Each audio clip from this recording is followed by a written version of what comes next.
In a small house, Miya Nakamura opens the front door and smiles as she watches the first snow of the season fall.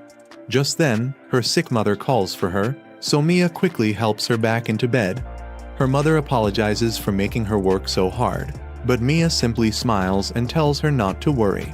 After giving her mom a warm hug, Miya heads into the village to earn some money. On the way home, she spots a beautiful purple flower and picks it, hoping it will make her mother smile. But before she can get home, her grandmother suddenly appears with heartbreaking news. Miya freezes in place as the flower slips from her hand. On the day of the year's first snowfall, her beloved mother passes away. With nowhere else to go, Miya says goodbye to her grandmother and leaves the only home she has ever known. As she walks away, she quietly wonders if her mother is happy in heaven. Starting today, she will be living with the Kanura family, her father's family. When Miya arrives at their huge mansion, she's left staring at it for a few seconds. This place is so big it probably has rooms bigger than her old house. She nervously walks inside, enters a dimly lit living room, and politely bows before introducing herself to the eldest daughter, Mara, the second daughter, Arisa, and their mother, Teru. Since they're all staring at her so seriously, Miya assumes they already hate her for being her father's illegitimate child. Whatever happens, she decides she'll simply accept it. The oldest sister immediately wrinkles her nose and says, "Wow, she smells." Then she points out Miya's messy hair and dirt-covered face, declaring that there's no way she can live with someone who looks like a walking dust ball. Miya quickly apologizes, expecting the worst. Instead, the sisters grab her and drag her away. For a second, it looks like they're about to throw her out. Nope, they're giving her a proper bath instead. After the bath, the sisters start arguing over which hairstyle and dress would look best on her, treating the whole thing like a fashion competition. Just as the argument reaches full speed, their mother calls out. The room instantly goes silent. The sisters nervously apologize, insisting they weren't fighting. Watching them panic, Miya assumes Teru must be the final boss of this house. With a serious expression, Teru tells Miya that the cellar has plenty of space and can be her room. Miya is actually grateful because, compared to sleeping outside, a cellar sounds pretty luxurious. But then Teru casually drops another surprise. Instead of putting Miya in the cellar, they'll move all of her father's books down there and turn his study into Miya's bedroom. Miya is so shocked she almost forgets how to blink. At dinner, Miya is too nervous to speak while her new stepsisters excitedly talk about showing her the flower garden and taking her shopping. Later, they clean the study, which is packed with books. Miya mistakenly assumes Mika dislikes preparing a room for an illegitimate child, but she's wrong again. The sisters divide the work perfectly, making Miya eager to help. While organizing the shelves, Mika learns that Miya can barely read or write because she never had the chance to receive a proper education. Instead of looking down on her, Mika excitedly says Miya gets to experience countless wonderful stories for the first time and immediately volunteers to teach her. Soon, Arisa joins in with another book, leading to a hilarious argument. Mika teases Arisa for loving depressing stories, while Arisa jokes that Mika only enjoys books where something explodes every few pages, leaving Miya completely unsure how to stop them. Later, Miya reveals she spent her childhood carrying heavy cargo for a merchant family instead of attending school. Worried she'll embarrass the Kanura family, she's surprised when Mika happily declares that having such a troublesome little sister just gives her more chances to spoil her and announces that lessons will begin immediately. While reading, Mika accidentally gets a paper cut, and Miya quickly hands her an old cloth to stop the bleeding. At first, Mika is disgusted by the worn fabric, but when she learns it belonged to Miya's late mother, she tearfully tells Miya to treasure it because it's one of the last precious memories her mother left behind. When a tiny blood stain gets on the cloth, Mika panics and desperately tries to clean it. Miya calmly tells everyone not to worry, saying it was already old and she had been thinking about replacing it anyway. Just then, Teru quietly appears out of nowhere once again. She gently reminds Miya that loving her new family doesn't mean letting go of her late mother. Using her remarkable embroidery skills, Teru transforms the worn-out cloth into a beautiful keepsake, preserving one of Miya's most precious memories. That night, Miya stays in the guest room while her new bedroom is being aired out. She's amazed by the luxurious room and soft bed, so different from the freezing attic where she once slept. As she remembers sharing a tiny bed with her mother, who always apologized for their hardships, Miya realizes she never cared as long as they were together, and the memories bring her to tears. Miya decided to freshen up and clear her mind. Since the mansion was so enormous, she hoped she'd be able to find the bathroom. Luckily, both of her stepsisters were already waiting outside, expecting exactly that, and happily guide her there and back. Back in her room, Miya admits she's too nervous to sleep. Mika says she hates it when people hide their true feelings, and the sisters suddenly leave. Thinking she's upset them, Miya rushes out to apologize, only to find them waiting outside with their own beds, snacks, and games. Realizing Miya didn't want to be alone, they decide to have a sleepover until she feels safe enough to fall asleep. Overwhelmed, Miya repeatedly thanks them. The sisters laugh and tell her to stop calling them young ladies and simply call them her sisters instead. When Miya shyly calls them Sister Arisa and Sister Mika, both of them light up with joy. Just then, Teru casually appears through yet another hidden door, revealing that secret passages connect her room to every room in the mansion. As everyone talks, Miya wonders if it's really okay to think of them as her family. She nervously tries to call Teru mother, but Teru gently stops her, explaining that Miya never has to replace the mother who lovingly raised her. Lifting Miya's chin, she reassures her that she'll never have to feel guilty for cherishing those memories, then warmly tells her that if she wants, she can simply call her Mommy. The next morning, Miya wakes up bright and early, grabs a broom, and immediately looks for something to clean. Old habits really die hard. While walking through the mansion, she hears Teru talking to someone behind a door. Curious, Miya steps inside and is shocked to find her grandmother, Lady Yasu. Yasu begs Miya to return home, tearfully admitting that after losing her daughter, she was consumed by grief and made the mistake of letting Miya go. Once she came to her senses, she realized she couldn't abandon the only family her daughter had left behind. However, she believes a commoner like Miya could never truly fit into the prestigious Kanura family and would only become a burden. Miya sadly agrees, convinced that her lack of education will only embarrass the family. Thinking it would be better to leave for her sister's sake, she's immediately stopped by them. Sensing what she's about to do, they refuse to let her sacrifice her happiness again. Teru then asks the only question that matters, "What do you want?" After gathering her courage, Miya admits she wants to stay. She promises to study hard and do everything she can not to cause trouble. Teru smiles and reminds her that families naturally inconvenience each other. Sometimes that's simply what being a family means, and blood has nothing to do with it. With the matter settled, Teru warmly tells Yasu she's always welcome to visit Miya. However, Teru notices Yasu seems unusually desperate to take Miya back and jokingly asks if she'd already promised to send Miya to work for another merchant family.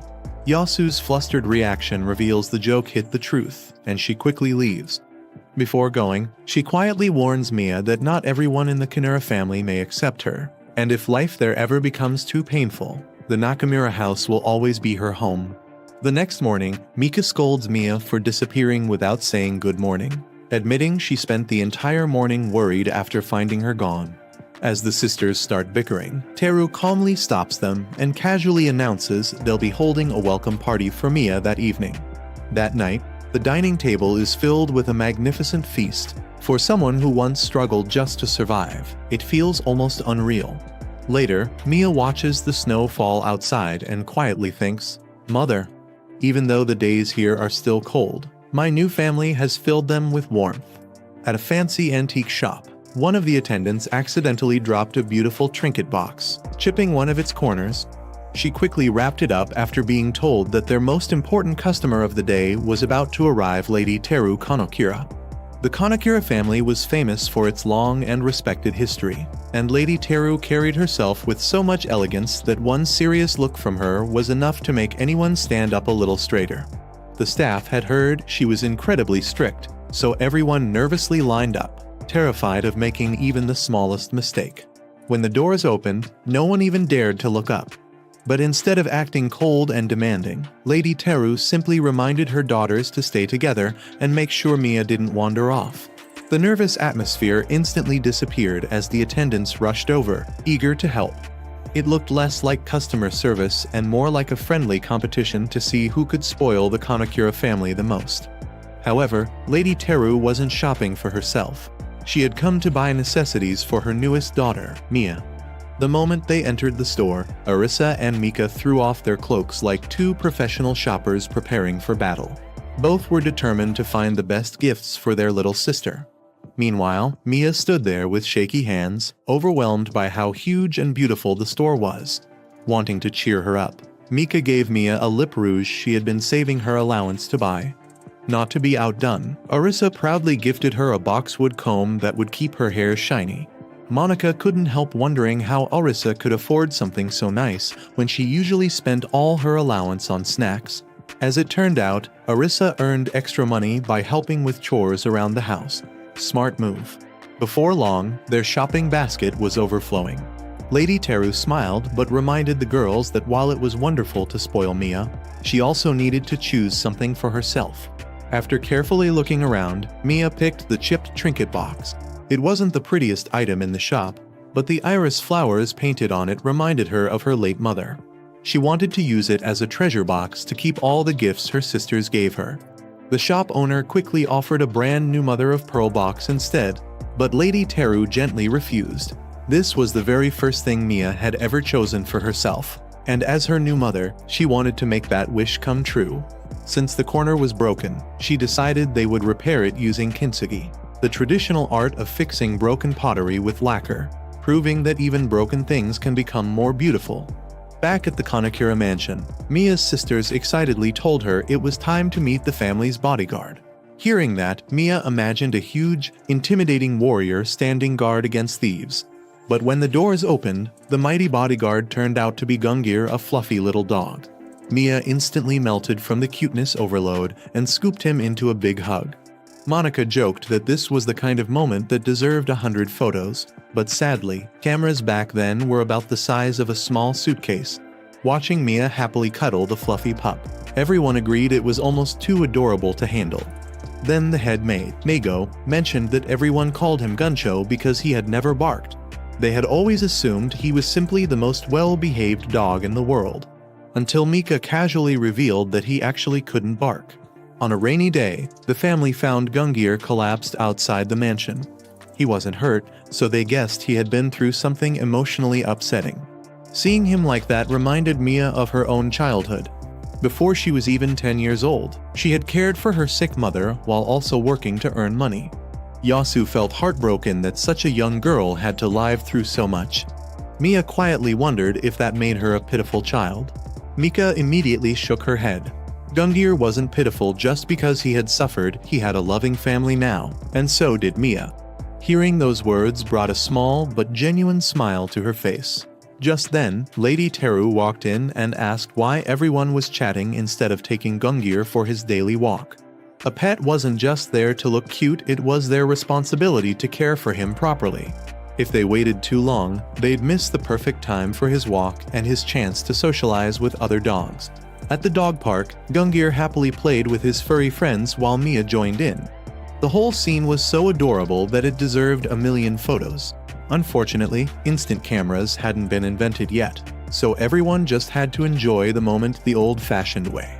The next day, Miya wandered into the mansion's beautiful garden and found Gungir with the headmaid, Nago. Since Nago needed to prepare lunch, she tried taking the fluffy bodyguard back inside, but he stubbornly refused to move. So Miya volunteered to take him instead, and the two set off on another little adventure around the estate. Their first stop was Mika, who was completely absorbed in a book. Normally, she looked calm and dignified, but whenever she read, she looked surprisingly childlike. As a maid served afternoon tea, Mika noticed that one of the buttons on the maid's sleeve was hanging by a thread. The frightened maid quickly apologized, expecting a scolding. Instead, Mika calmly snipped off the loose button with a pair of scissors and simply reminded her to sew it back on later. When the maid begged her not to tell the head maid, Mika dismissed the idea. If the maid got fired, who would bring her afternoon tea? Beneath Mika's serious expression was someone who quietly cared about everyone around her. Miya admired her eldest sister even more. As Miya continued exploring, she found Arisa digging through the flower beds while several gardeners desperately tried to stop her. They insisted gardening was their job, but Arissa wasn't having it. With a smile that was somehow both sweet and slightly terrifying, she declared that if she wanted to grow beautiful flowers, she needed to learn everything about them herself.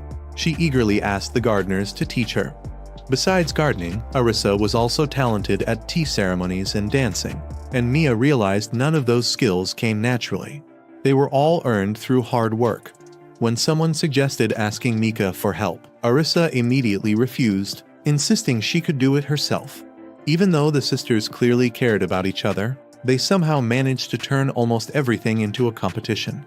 Miya wished they argued a little less, but deep down she could tell they were much closer than they let on. Back inside the mansion, Miya saw Nego scolding a maid named Mitsuyo after she accidentally knocked over a bucket of water.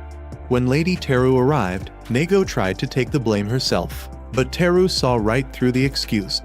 Instead of making a big deal out of it, she simply told the maids to change into dry clothes before they caught a cold. A wet floor wasn't worth turning into a disaster. She also remembered that Mitsuyo was supposed to leave work early to visit her mother that day, which explained why she had been so distracted. Since the daisies in the garden were blooming beautifully, Lady Teru told her to take some flowers to her mother as well. Miya couldn't believe a noble lady would show such kindness to a servant. At her old workplace, something like that would have been unthinkable. Lady Teru could be strict, but she was also warm, playful, and thoughtful. To Miya, she truly felt like a ray of sunshine. Every day in the Kanekura household brought another surprise. Miya couldn't help wondering if, by living with this family, she might become someone just as kind one day. Later, at lunchtime, Arissa and Mika went looking for her, but found Lady Teru quietly standing outside a room.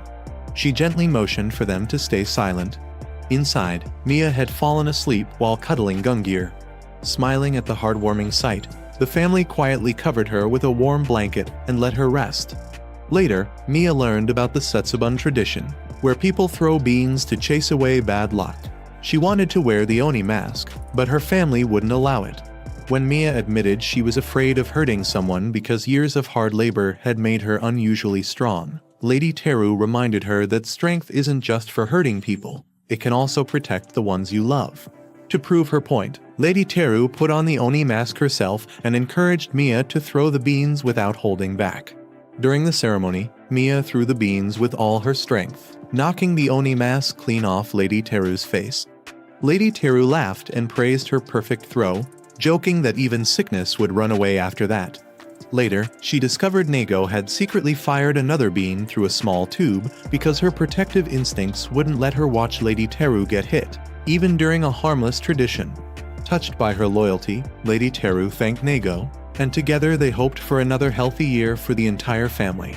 On another day at the Kanuka house, Monica noticed that Miya was still struggling with her lessons. Miya quickly apologized, feeling like she wasn't making any progress. Even though Monica patiently taught her every day, Miya believed she'd never be good enough because she wasn't born into the Kanuka family. She worried everyone would see her as a stain on the family name. Monica immediately shut that idea down, saying anyone who dared say something like that would have to deal with her fists. Blood had nothing to do with it. She admitted she used to be terrible at studying herself. Years ago, everyone praised Arissa for getting perfect scores, while Monica was constantly criticized because she hated studying. Whenever the maids showered Arissa with compliments, Monica quietly walked outside and tried not to let it bother her. Then she spotted a bunch of acorns on the ground. Excited, she collected as many as she could and proudly showed them to her mother. Instead of praise, Teru scolded her for getting her clothes dirty and told her to change immediately. Later, Monica overheard some maids gossiping that one of the daughters wasn't really part of the family. She thought they were talking about her. In her young mind, that meant she wasn't refined enough, wasn't lovable enough, and that was why her mother was always so strict with her. Miya could hardly believe someone as cheerful as Monica had gone through something so painful. After that misunderstanding, Monica turned into a complete troublemaker. A tutor laughed at her, so she secretly stuffed pine resin into his bag. When a maid spread rumors about her, Monica hid hollowed-out acorns in the maid's room. She even filled everyone's shoes and slippers with acorns just for revenge. When Teru finally asked why she kept causing trouble, Monica admitted she believed her mother treated her coldly because she wasn't her real daughter. Hearing that broke Teru's heart. She hugged Monica tightly and assured her she had always been her daughter. The reason she was stricter with Monica than with her sisters was simple: Monica was the eldest, and the responsibility she would carry in the future was much heavier. Teru only wanted her to become strong enough to handle it. Realizing she had been too harsh, Teru gently said that if Monica no longer wanted to call her mother, she could simply call her Mama until she was ready. Teru never gave up on her, and from that day on, Monica decided she would keep improving herself until she could proudly call Teru Mother again. Just like Miya, she was still growing. Not wanting Miya to be overwhelmed, Arisa stepped in and told Monica to give the poor girl a little break. Monica agreed, and Arisa took Miya to enjoy some tea on the terrace. Before they could relax, a loud crash echoed through the garden. They rushed over and found the gardener, Uki, lying on the ground after falling from a ladder while inspecting the fountain. As Arisa ran to get help, Miya insisted on moving Uki somewhere dry. He refused, saying he was far too heavy, but Miya confidently claimed she was stronger than she looked. She managed to lift him, but slipped on a wet patch and nearly fell while trying to protect him. Luckily, Monica and Arisa arrived just in time to catch both of them. Monica scolded Miya for trying to do everything alone, reminding her that she had sisters she could rely on. Arisa teased that trusting Monica usually led to even bigger disasters. Right on cue, Monica accidentally knocked the ladder into the fountain, sending water flying everywhere. Teru arrived to find everyone completely soaked. Uki immediately dropped to his knees, blaming himself for everything. But Teru calmly told him to go home so the family doctor could examine him. As for the girls, she simply told them to change into dry clothes. Uki couldn't stop smiling, touched by how kind everyone in the household had been. He especially thanked Miya for risking herself to protect him and felt lucky to work for such a caring family. Afterward, Miya returned to her lessons with Monica. Seeing how much she had improved, Monica announced it was finally time for the big test, and the exam would take place the next day. Miya instantly panicked, wondering if she was really ready. That evening, as Arisa brushed Miya's hair, she mentioned that their cousin Yeiko would be visiting tomorrow. Miya barely heard her because she couldn't stop worrying about the exam. Even after climbing into bed, she kept thinking about how much Monica believed in her. She was terrified of disappointing her sister. Unable to sleep, Miya wandered downstairs and found Arisa sneaking cookies near the kitchen. They sat together in the living room, where Miya admitted how nervous she was. Arisa smiled and explained that exams weren't only about getting high scores. They existed to reveal your weak points so you could keep improving. The real test came after stepping out into the world. Just then, Teru appeared out of nowhere, having overheard the conversation. She warmly told Miya that if she passed, they'd celebrate together. If she failed, they'd simply study together. Either way, nothing would change how much they loved her. She even tucked the girls in with a warm blanket, making the night a little less scary. The next day, there was indeed a celebration because Miya aced her exam perfectly. Not long afterward, their cousin Yeiko arrived and immediately wrinkled her nose, claiming the place smelled poor. She bluntly pointed at Miya, calling her the illegitimate child everyone had been talking about. Miya remembered her grandmother warning her that some relatives would never truly accept her. Even so, Miya couldn't help thinking the tiny, sharp-tongued girl looked surprisingly adorable. Yeiko quickly snapped at Miya, telling her to wipe the clueless smile off her face because she couldn't stand commoners. Miya politely apologized and explained she was trying her hardest to become worthy of carrying the Kanuka family name. Yeiko challenged her to prove it by showing proper hospitality. Miya started by serving fresh scones with jam. When Yeiko struggled to open the jam jar, Miya effortlessly popped it open, leaving the little girl speechless. Still, Yeiko refused to admit she was impressed. Secretly, though, she loved the scones. She then declared that the drink pairing mattered most. Miya served her a cup of coffee, explaining that it was Arisa's favorite. Unlike Monica and Miya, who filled theirs with milk and sugar, Arisa drank hers almost plain. Wanting to copy Arisa, Yeiko insisted coffee should always be black. One sip later, her face completely betrayed her. She clearly hated it. Arissa laughed and told Yeiko not to be so harsh on Miya, even patting Miya on the head and thanking her for taking care of their cousin. Jealous, Yeiko snapped that Miya didn't belong in the Kanuka family before running off. Knowing Yeiko always hid on the terrace when upset, Arissa found and comforted her. Yeiko remembered how, years ago, Arissa had found her lost at a family banquet, stayed with her, and shared snacks instead of returning to the party. Since then, Arissa had become someone precious to her. Arissa gently reminded Yeiko that being hurt never gave her the right to hurt others because she understood loneliness better than anyone. Those words finally reached Yeiko. Later, Yeiko apologized to Miya, who admitted she wasn't angry at all. Instead, Miya thanked her, saying she had learned a lot about hospitality. She had even prepared Yeiko's favorite tea and cookies after Arissa secretly told her what she liked. Touched, Yeiko declared Miya worthy of being her rival, and, though she still wanted Arissa's attention, let Miya sit beside her. Later, the sisters visited a cozy cafe. Overwhelmed by the unfamiliar menu, music, and atmosphere, Miya ordered only water. When fluffy pancakes arrived, she nervously took a huge bite and nearly choked, making everyone laugh. Though embarrassed, Miya smiled too, realizing that being with family can make even the most awkward moments feel warm. Subscribe to not miss the next part and watch the next video on screen. I heard that you addicted to them